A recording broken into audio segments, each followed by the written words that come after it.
of varieties of dates grown all around the world. One of those places is Central Australia. This is Tamara Farm, located about an hour south of Alice Springs, perched almost on the edge of the Simpson Desert. I'm visiting Ella, Chris and Ben, a group of new farmers who've recently taken on the challenge of managing this place. How big is this plantation? Well, the plantation itself is about 6 hectares. And how many trees? There's about 750 palms. Oh, wow. Yeah, so there's a fair few. The first trees were planted in 1991, stage 1, and it goes right through up to, I think, stage 8. That would have been planted probably in the late 90s. How hot does it get in summer? Well, it gets pretty hot, regularly over 40. It gets sort of 45, 46 on a hot day. And you also get frost too, don't you? Yeah, we had frost this morning. Dates obviously grow well here. Yeah. Do they need to be irrigated to fruit? Yes, they do. So in summer, we put about 300 litres per tree per day on the trees. So they need quite a lot of water if you want to get a crop.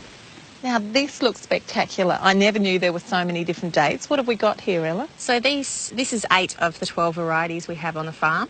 We have Majul over here, followed by Bahi. At the back here, this is Kadrawi. These guys are Kalas.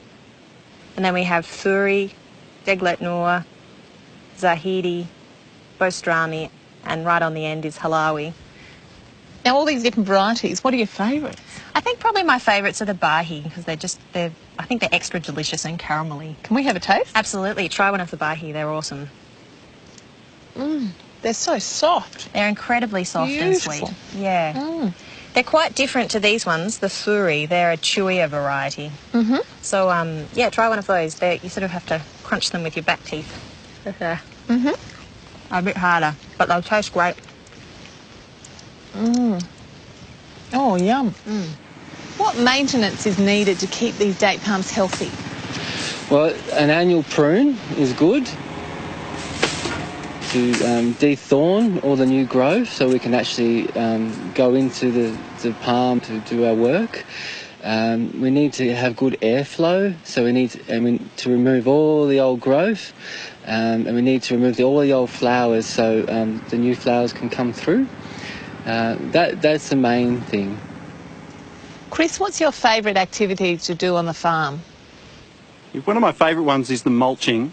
The mulch acts as a big sponge. It absorbs the water as well, and it slowly releases that into the soil, and it stops the water blowing away with the freeze that we constantly get through here.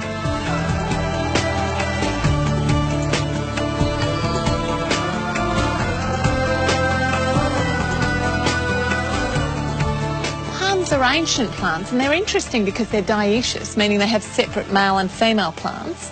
Now, how does that work with pollination? Because in nature they'd be wind pollinated, wouldn't they? That's right. But we collect the pollen from the male palms and we put it into one of these devices. Obviously we have no flowers at the moment. That comes a little bit later in the year. But if we did, and the conditions were right, so over 28 degrees, relatively still, what we would do is poke this very long pole up into the female flower, and then we blow down this tube and it blows the pollen up into the flower. So you do that for every bunch of flowers? Every flower, yeah. Wow. And it has to be at just the right time. If you do it too early or too late, then the flowers won't set and you won't get good fruit.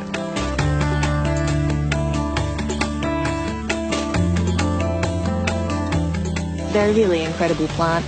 They're very hardy and there's so much you can do with fruit, which we're just starting to have time to do now.